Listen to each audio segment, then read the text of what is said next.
Here we have a few extra questions of chapter fractions.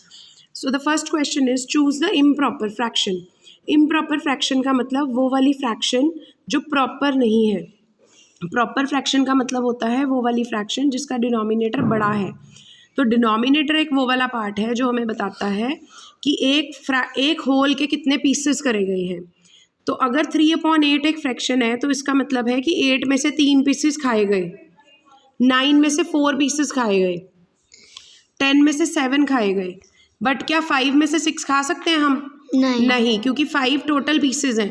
तो this is improper fraction. So improper fraction is a fraction in which numerator is more than the denominator. या denominator छोटा होता है, numerator बड़ा होता है. Then write 31/8 as mixed number. Mixed fraction बोलना चाहिए यहाँ पे. मिक्स्ड फ्रैक्शन कैसे लिखेंगे? हमें इसको डिवाइड करना पड़ेगा. सो 31/8 को हम डिवाइड करेंगे. 31 divided by 8. 8 4 are 32, sorry 3 8 are 24. तो या तो 31 ढूंढेंगे या उससे छोटा नंबर ढूंढेंगे. तो ये बन जाएगा 2, ये बनेगा 11. 11 minus 4 is 7. So this is my quotient, this is my remainder and this is my divisor. So my mixed fraction is equal to Q R upon D. This is the formula. Quotient remainder upon divisor. Quotient is 3, remainder is 7 upon divisor is 8. So this is my answer.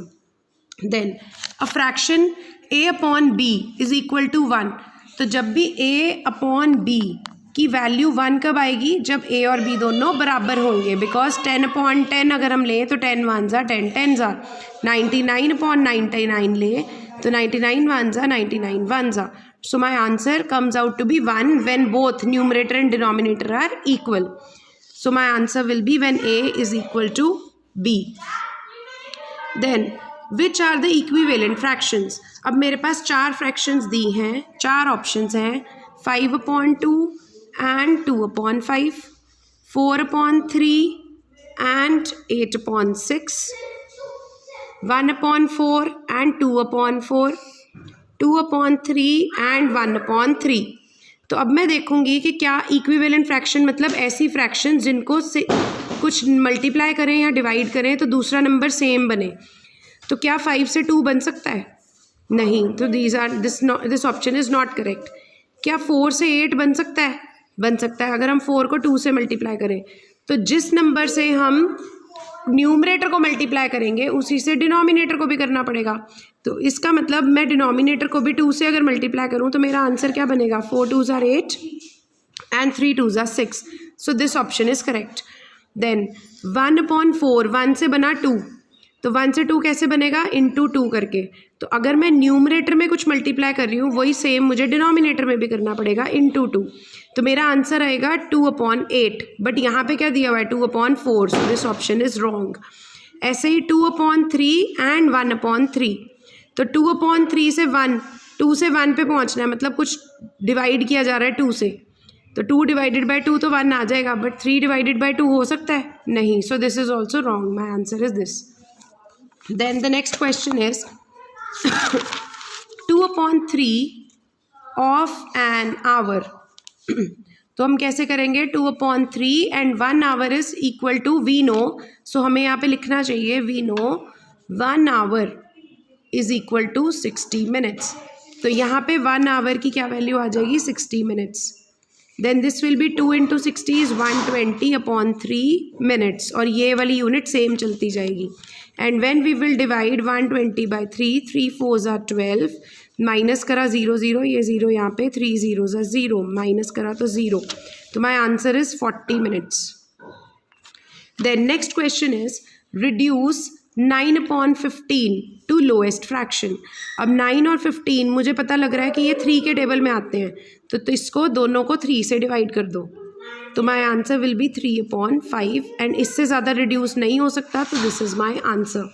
The next question is add and give in lowest form. So you have to add 2 fractions, 6/14 and 1/14. The answer will be 14 हम common ले लेंगे, 6 + 1 so 7/14. And we know कि ये दोनों number 7 के table में आते हैं तो हम इसको 7 से डिवाइड कर देंगे. So our answer will be 1/2 answer. Next Raghav bought 8 1/12 of mangoes, तो यहाँ पे आ जाएगा Raghav bought mangoes is equal to 8/12. He ate, उसमें से कितने खा लिए 4/12. How many mangoes are left, तो हमें क्या करना पड़ेगा दोनों को माइनस. 8/12 माइनस 4/12. अब मैं 12 कॉमन ले लूँगी. 8 minus 4, so my answer is 4/12. Now 4/12 I know it comes in the same table of 4, तो मैं दोनों को 4 से डिवाइड कर दूंगी. My answer will be 1/3. So 1/3 mangoes will be left. Now another question is 4/5 is equal to 16/blank. This fill up we have to fill. तो हम 4 से पहुंच रहे हैं 16 पे, 20 आंसर है. तो इसका मतलब कि 4 को क्या किया जा रहा है 4 से मल्टीप्लाई. तो अगर ऊपर 4 से मल्टीप्लाई हो रहा है, सेम ऑपरेशन डिनोमिनेटर में भी रिपीट होना है, तो into 4 and 5 4s will be 20. So this will be my answer. The next question is I have been given a mixed fraction 7 1/3. So you have to convert it into a मतलब improper fraction, एक fractional form में change करना है. तो इन दोनों को हम करते हैं मल्टीप्लाई और इसको करते हैं प्लस. तो मेरा क्या फॉर्मूला बनता है 7 × 3 + 1/3. 7 3s are 21 + 1/3, 22/3, और इसको मैं इससे ज़्यादा रिड्यूस नहीं कर सकती, तो this is my final answer. The next question is 3 2/10. आपने इसको भी नॉर्मल फ्रैक्शन में चेंज करना है, तो इन दोनों को मल्टीप्लाई और इसके साथ प्लस. तो 10 × 3 + 2/10. 10 3s are 30 + 2/10, 32/10. अब ये दोनों हैं मेरे इवन नंबर्स, तो मैं इन दोनों को किससे डिवाइड कर सकती हूँ 2 से. तो 2 से डिवाइड करूँगी तो ये आ जाएगा 16 एंड ये आ जाएगा 5, एंड इससे ज़्यादा मैं रिड्यूस नहीं कर सकती. So this is my final answer. Now the next question is कि I have to give 4 equivalent fractions of 9/7. तो मैं पहली बारी इसको कर दूंगी इंटू 2, दूसरी बारी 9/7 इंटू 3, देन 9/7 इंटू 4. तो सेम ऑपरेशन जो न्यूमरेटर में किया जा रहा है वही डिनोमिनेटर में भी रिपीट होगा. सेम बात है, सिर्फ क्वेश्चंस की फॉर्म चेंज करी जा रही है. बिल्कुल सेम लॉजिक लग रहा है हर चीज़ में. 18/14, 27/21, 36/28 and 45/35. So these 4 will be my first 4 equivalent fractions. Then next is कि I have to find equivalent fractions to 20/24 by division. उन्होंने मेंशन कर दिया कि आपको डिवाइड करके ही फाइंड करनी है. तो सबसे पहले मैंने देखा कि ये दोनों इवन नंबर्स हैं, तो सबसे पहले मैं इनको 2 से डिवाइड कर दूंगी. तो ये आ जाएगा 10 और ये आ जाएगा 12. So my first equivalent fraction is 10/12. अब सेकंड भी बनानी है, तो 20/24 मुझे पता है ये किसके टेबल में आते हैं 4 के, तो मैं 4 से डिवाइड कर दूंगी. 4 5s is 20 and 4 6s are 24. So these 2 are my answers. Next is 14/42. इसको भी हमने चेंज करना है into equivalent fractions by division, तो मतलब डिवाइड करना है. तो अब मैंने देखा कि ये दोनों नंबर्स हैं इवन नंबर्स, तो मैंने 2 से डिवाइड कर देना सबसे पहले. तो 2 7s are and 2 21s are. This is my first equivalent fraction 7/21. फिर 14/42 को और मैं किससे डिवाइड कर सकती हूँ 7 से, तो दोनों नंबर 7 के टेबल में आते हैं. 7 2s are and 7 6s are. So 2/6 is my another equivalent fraction. The next question is that you have to find the value of 8/7 of 35. तो मैंने क्या किया, ऑफ का मतलब होता है मल्टीप्लाई. 8/7 इंटू 35. अब कर देना है इन दोनों को मल्टीप्लाई. तो 8 5s are 40, 3 8s are 24 plus 4 is 28 divided by 7. 280 को मैंने 7 से डिवाइड किया. 7 4s are 28, माइनस किया 0, ये वाला 0 आ जाएगा नीचे. 7 0s are 0. So my answer is 40. Then next is 1/4 of a dozen. So dozen we know, यहाँ पे लिखना चाहिए हमें, we know 1 dozen is equal to 12. So 1/4 of का मतलब होता है मल्टीप्लाई, डजन का मतलब 12. तो 1 into 12 is 12/4. 4 1s are 4 3s are. So my answer is 3. Then the last question which I have is arrange in descending order. Descending order में करना है. इन्होंने एक ट्विस्ट दे दिया है 9/11, 1/11, 8/11 एंड 1. अब देखो यहाँ पे सारी हम हमेशा असेंडिंग डिसेंडिंग ऑर्डर करना हो, प्लस करना हो फ्रैक्शंस को, माइनस करना हो, हमेशा लाइक फ्रैक्शंस होनी चाहिए. बट हमारे पास ये 3 तो लाइक फ्रैक्शन है, ये नहीं है. तो हमें इसको भी इसके जैसा बनाना पड़ेगा. लाइक फ्रैक्शन मतलब वो फ्रैक्शन जिनका डिनोमिनेटर सेम होता है. तो ये फ्रैक्शन जब 1 है तो हम लिखेंगे taking 1. This is equal to 1/1. अब मुझे इसको बनाना है लाइक फ्रैक्शन इनके साथ. तो मुझे इस फ्रैक्शन का डिनोमिनेटर क्या बनाना पड़ेगा? 11. तो मुझे 1 से 11 बनाना है, ज़्यादा करना है. तो जब भी हमें ज़्यादा करना होता है हम मल्टीप्लाई करते हैं, क्योंकि डिवाइड से होता है कम, मल्टीप्लाई से नंबर हमेशा बढ़ता है. तो मुझे इसको डिनोमिनेटर को 11 से मल्टीप्लाई करना पड़ेगा, क्योंकि मुझे डिनोमिनेटर को 11 बनाना है. तो मेरा डिनोमिनेटर बन जाएगा 11.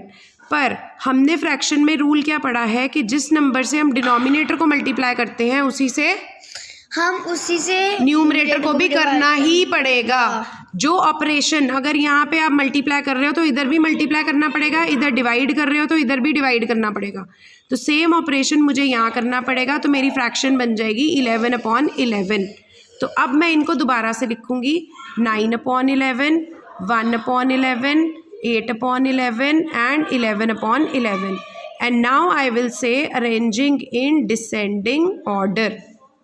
तो डिसेंडिंग का मतलब मैम छोटे से बड़ा, down to up.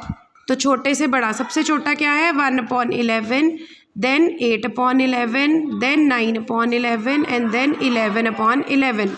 And then you will write the next step 1/11, 8/11. तो 8 बड़ा है 1 से, तो ये वाला साइन डालोगे. फिर 9/11, 9 8 से बड़ा है तो ये वाला साइन. एंड देन 11 9 से बड़ा है तो ये वाला sign. And this will be your answer. हाँ जी. Now 2 questions are left. 1 question is left. Question number 8. Pragya read 1/7 of a book. तो यहाँ पे हम लिखेंगे book read is equal to 1/7. Now what fraction of book does she still have to read? तो अब हमें बताया ही नहीं बुक कितनी है. तो ये तो अंडरस्टूड है that whole book किसके बराबर होगी? 1/1 is equal to 1/1 या 1. अब मुझे क्या करना पड़ेगा? Book left. तो क्या क्वेश्चन पूछा उन्होंने? कितनी रह गई बुक पढ़ने के लिए? तो बुक लेफ्ट टू रीड. तो मुझे क्या करना पड़ेगा? इसमें से कितनी बुक बच गई पढ़ने वाली? तो क्या करूँगी मैं? मेरा फॉर्मूला क्या बनेगा? Whole book. पूरी बुक में से माइनस कर दो जितनी बुक पढ़ ली, बुक रेड. अब इसमें क्या होना चाहिए? Whole book is 1/1, book read is 1/7. क्या हम इन दोनों को माइनस कर सकते हैं? ऐसे नहीं कर सकते. समझ आ रही है कि नहीं? हम इन दोनों को ऐसे माइनस कर सकते हैं? 1/1 माइनस 1/7 ये कर सकते हैं? नहीं, हम नहीं कर सकते. तो हमें क्या बनाना पड़ेगा? हमें इसको भी लाइक फ्रैक्शन बनाना पड़ेगा. तो इसको लाइक फ्रैक्शन कैसे बनाएंगे? लाइक फ्रैक्शन का मतलब डिनोमिनेटर सेम करना है. तो यहाँ पे डिनोमिनेटर 1 है. 1 का डिनोमिनेटर क्या बनाना पड़ेगा मुझे? 7. कैसे बनेगा वो? 1 से 7 कैसे बनेगा? मल्टीप्लाई करके. किससे मल्टीप्लाई करूँगी मैं? 7 से. तो मैं डिनोमिनेटर में 7 से मल्टीप्लाई कर रही हूँ तो न्यूमरेटर में भी मल्टीप्लाई करूँगी. तो सीधा आंसर बना 7/7. So this is equal to 7/7 minus 1/7. 7 common, 7 minus 1, this is equal to 6/7. This is the answer. That's it. Because ये रिड्यूस्ड फॉर्म में है.